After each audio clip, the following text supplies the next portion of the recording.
क्या आपने कल्पना किया है ऐसे रोड या हाईवे का जो कि इंडिया से न्यूयॉर्क को जोड़ता हो? नहीं ना। क्या ऐसा हाईवे जो कि इक्वेटर्स को जोड़ता हो? अभी की दुनिया में ऐसे कोई हाईवे का निर्माण नहीं हुआ है। तो आखिर इस हाईवे का निर्माण कैसे होगा? क्या यह हाईवे बहुत ज्यादा एक्सपेंसिव या महंगा पड़ेगा सारी देशों की गवर्नमेंट के लिए?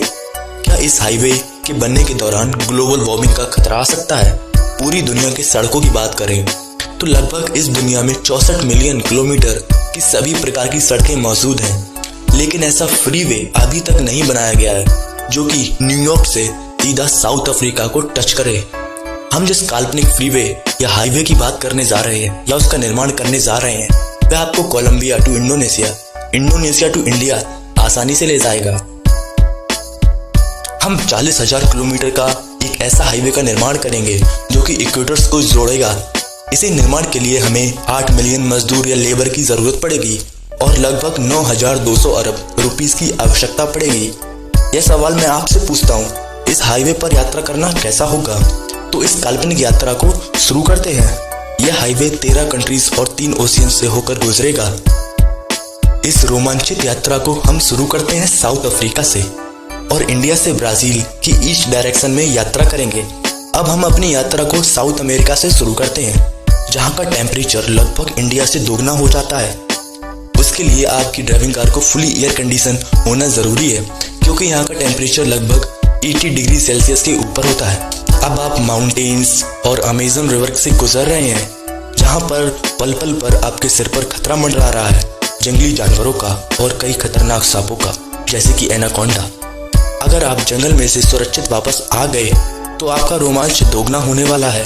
जल्द ही ब्राजील में एंटर होने वाले हो आप, वो भी ईसाइयों के देश में। यहाँ के नज़ारे और प्राकृतिक दृश्य देखकर आप अचंभित भी हो सकते हो, क्योंकि यह देश खूबसूरती के साथ साथ इसका लैंडमार्क्स भी अन्य देशों से बड़ा है। कई दिनों की यात्रा करने के बाद अब आप अफ्रीका में पहुँच चुके हो। यहाँ पर आपको विभिन्न प्रकार के जानवरों की प्रजातियाँ देखने को मिलेंगी, जैसे कि सावाना, लेपर्ड्स, गोरिल्ला, तेंदुआ और बहुत सारे, जो कि आपको रास्ते में दिखाई दे सकते हैं। और अब समुद्र आने के कारण अब आपको पानी के नीचे से टनल से गुजरना होगा, वो भी अपनी ड्राइविंग कार से। कई घंटों की यात्रा करने के दौरान अब आप अपने महान भारत यानी कि इंडिया में एंट्री ले चुके हो, जो कि अपने साथ विभिन्न प्रकार की संस्कृति, वास्तुकलाएं और ओल्ड मॉन्यूमेंट स्ट्रक्चर्स के लिए प्रचलित है। अब आप कुछ दिनों के अंतराल में इंडोनेशिया में प्रवेश करने वाले हो, जहां 17,000 से भी ज्यादा आइलैंड स्थित हैं और इंडोनेशिया में लगभग 70% तक एक्टिव वोल्केनोज पाए जाते हैं।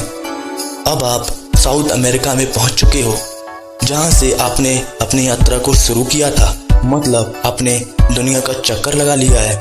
कॉन्ग्रेचुलेशंस, आपने दुनिया भर की यात्रा पूरी कर ली है, लगभग 100 किलोमीटर पर आवर की स्पीड से, वो भी 23 दिनों में।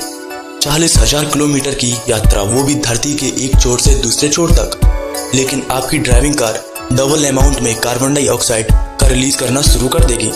अब आपको कई दिनों की रेस्ट की आवश्यकता पड़ेगी, लेकिन यह सब जो मैंने बताया वह एक कल्पना मात्र है। ऐसा कोई हाईवे अभी तक नहीं बनाया गया है जो कि एक इक्वेटर से दूसरे इक्वेटर को जोड़ सके, लेकिन हम इमेजिन कर सकते हैं ऐसी फ्लाइंग कार का, जिसका इन्वेंशन कुछ समय के बाद हो जाएगा। इससे आप कहीं भी यात्रा कर सकते हैं। आशा करता हूँ यह वीडियो आपको पसंद आया होगा, तो वीडियो को लाइक कीजिएगा। ऐसे ही इंटरेस्टिंग टॉपिक से जुड़ी इस वीडियो को देखने के लिए सब्सक्राइब कर लीजिएगा और हमेशा की तरह थैंक्स फॉर वॉचिंग।